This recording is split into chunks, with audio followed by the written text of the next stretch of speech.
É isso aí. Manda mensagem pra gente de áudio, de vídeo. Você, por exemplo, que não tá conseguindo ficar em casa e as pessoas fazem a gente se sentir culpada. A gente se sentir culpado de não conseguir ficar em casa, né? Parece que a culpa é de quem superlota os ônibus, por exemplo. Que está correndo atrás aí de juntar uma grana, procurar um emprego, entregar o currículo, enfim...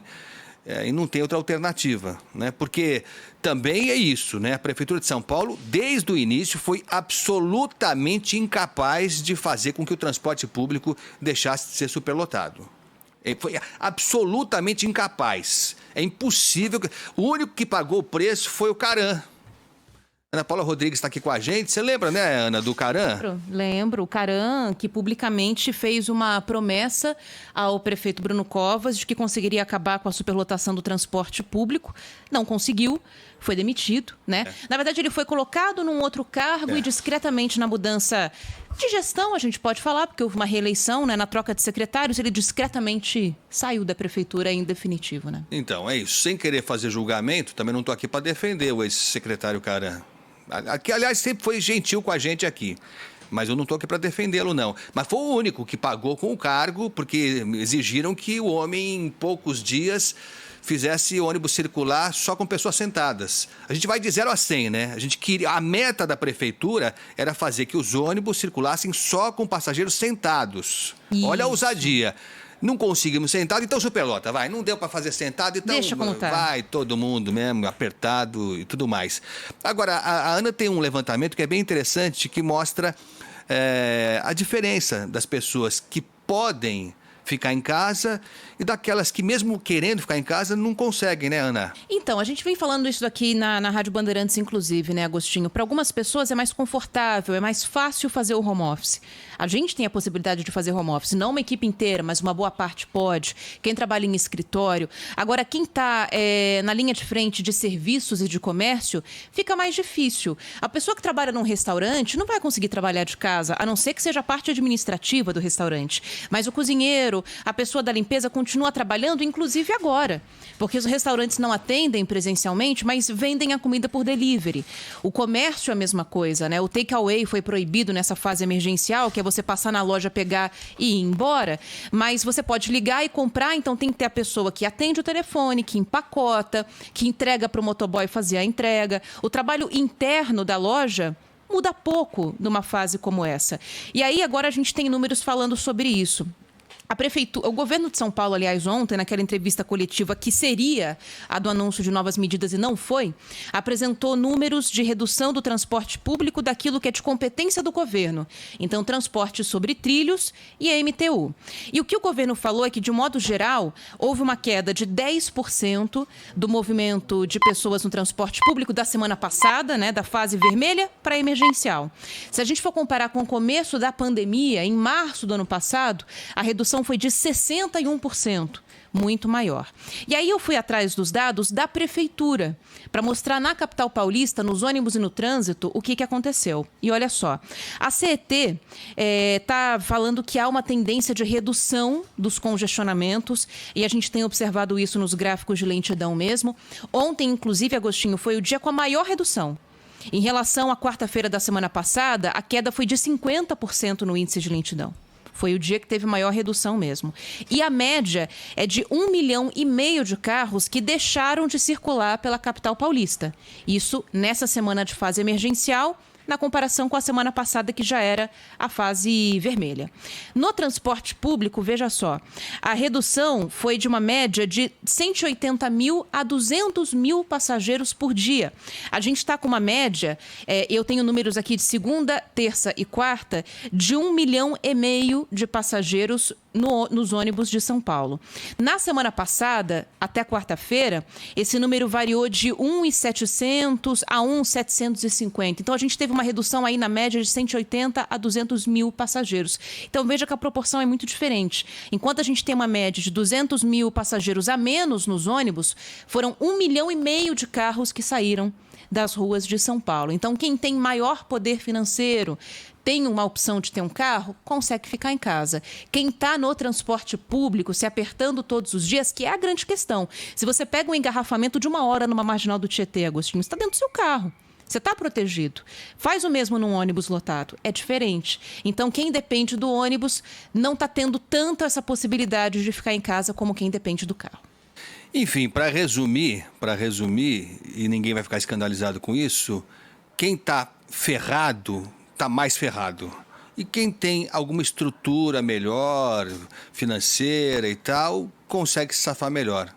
Quer dizer, a pandemia, né, Ana, vai afastar, vai aumentar ainda mais a diferença entre classes sociais, entre Exato. Quem é mais pobre e quem é, não sei se dá para chamar de rico, mas quem tem mais condições financeiras, né? Exato, assim, manter um carro é algo caro, né, Agostinho? E claro que tem gente que consegue manter, não precisa ser rico para ter um carro, mas precisa ter um certo poder aquisitivo. E outra, tem muita gente que tem carro, e eu tenho certeza que se a gente perguntar para o ouvinte, vai falar que está deixando o carro em casa, indo de ônibus por causa do custo do combustível. Está muito caro encher um tanque. Então, para uma pessoa que mora muito longe do centro, por exemplo, mora na ponta do centro expandido, o custo de combustível é muito maior do que o custo com o transporte público. Até com a integração, que é mais cara, se tiver que pegar 2 modais diferentes. Então, tem essa escolha econômica, né? E aí, quer dizer, quando a gente cobra a autoridade, a gente tem consciência de que é uma fase difícil e não há uma fórmula mágica. No mundo não há fórmula mágica. Em países mais equilibrados, com mais recursos, com mais estrutura, com uma rede ferroviária muito melhor que a nossa, com uma estrutura de metrô com ramificações muito melhores do que a nossa, não é fácil, você imagina aqui em São Paulo. Agora, para tirar essa gente dos ônibus e fazer com que elas fiquem em casa, sejam pessoas que estão procurando emprego, tem muita gente que está saindo na rua para procurar emprego, não é que ela está indo trabalhar, está indo querer defender algum. Para essa gente ficar em casa, conseguir ficar em casa por 1 mês, 2 meses, sei lá quanto tempo, você tem que dar um auxílio emergencial, uma grana extra aí, para essa gente ficar em casa.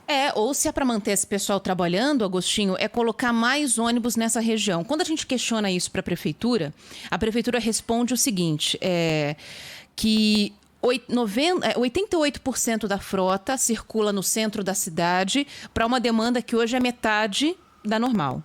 Na periferia, 93% da frota circula para uma demanda que é um pouquinho maior, mas que, enfim, demanda um pouco mais de ônibus.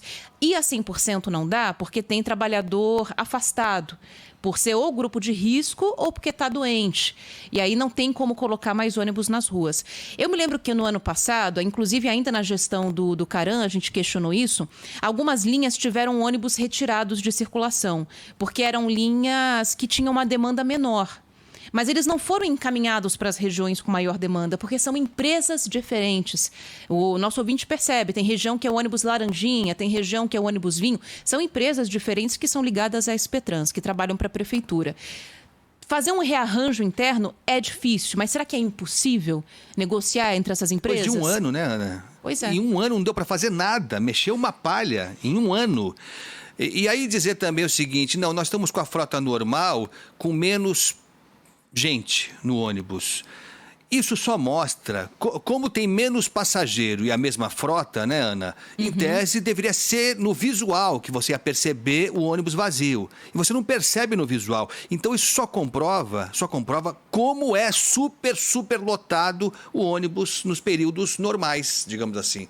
Porque se hoje você tem menos gente buscando o ônibus com a mesma frota e eles continuam lotados, então é isso. Eles estão super lotados na vida normal e hoje estão só lotados. Hoje é só lotação. Mas tá para resolver isso aí, né, D'Agostinho? Pelo menos foi o que indicou. Bom dia a todos.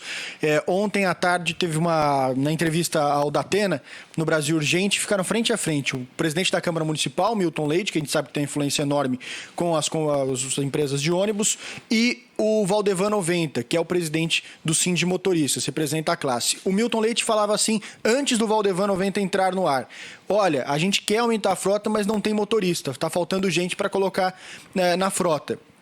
Colocamos o presidente do sindicato, ele falou: o Milton Leite está errado, a gente consegue aqui 2.000 motoristas se ele quiser para amanhã, tem um monte.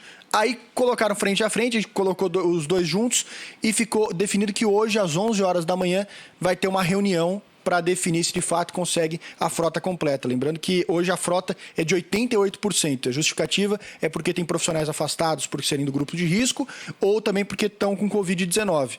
Então essa reunião pode definir para colocar 100% da frota de ônibus, porque de trem e metrô não tem como resolver, porque já tem 100% da frota em andamento. Só que aí bate numa outra questão, que é ver se a prefeitura vai querer bancar isso, né? Porque para colocar mais ônibus e contratar mais motorista, tem que entrar grana. O tal do subsídio que já vem subindo muito desde o começo da pandemia, né? Agora é incrível, né, que um ano do início da pandemia, passado um ano, só ontem é que o Milton Leite, que manda prender e manda soltar, e já faz tempo aqui na cidade, ele não precisa ser eleito prefeito para mandar na cidade, o Milton Leite. Ele é uma figura que manda sem ter o cargo de prefeito. Deve ser um mérito dele, né? Acho que é mérito isso, né? Por ser tão respeitado, tão influente, isso é mérito. Mas precisou o Datena, o Brasil Urgente, colocar frente a frente ele com o representante do sindicato para que ele descobrisse que não era assim, que dá para arrumar funcionar. Segundo o tinha até contrato, né, assinado. Débora Raposo mandou aqui que vai ser às 15 horas, às 3 da tarde, a reunião. Então hoje deve ter novidade. Pelo menos eles devem reforçar alguma coisa, porque como é que pode? Só no programa eles ficarem sabendo que um tá jogando pro outro? Eu tô tão pessimista que eu não acredito que saia uma solução decente dessa reunião. Eu não acredito, porque a única coisa que a Câmara fez nessa nova legislatura em relação ao transporte público foi tirar os idosos, a gratuidade dos idosos do transporte. Foi a única coisa. A Câmara, quando ela estudou o transporte público em São Paulo, no início desse ano, foi para tirar um benefício dos idosos. Só isso. A hora para ver se tinha mais motoristas, se tem como colocar mais ônibus, isso aí não é tão relevante assim, não. Ana, valeu. Valeu, gente. Obrigado, bom dia. hein? Ana Paula Rodrigues trazendo informações para a gente sobre o nosso transporte público superlotado, com pandemia, sem pandemia, não tem jeito.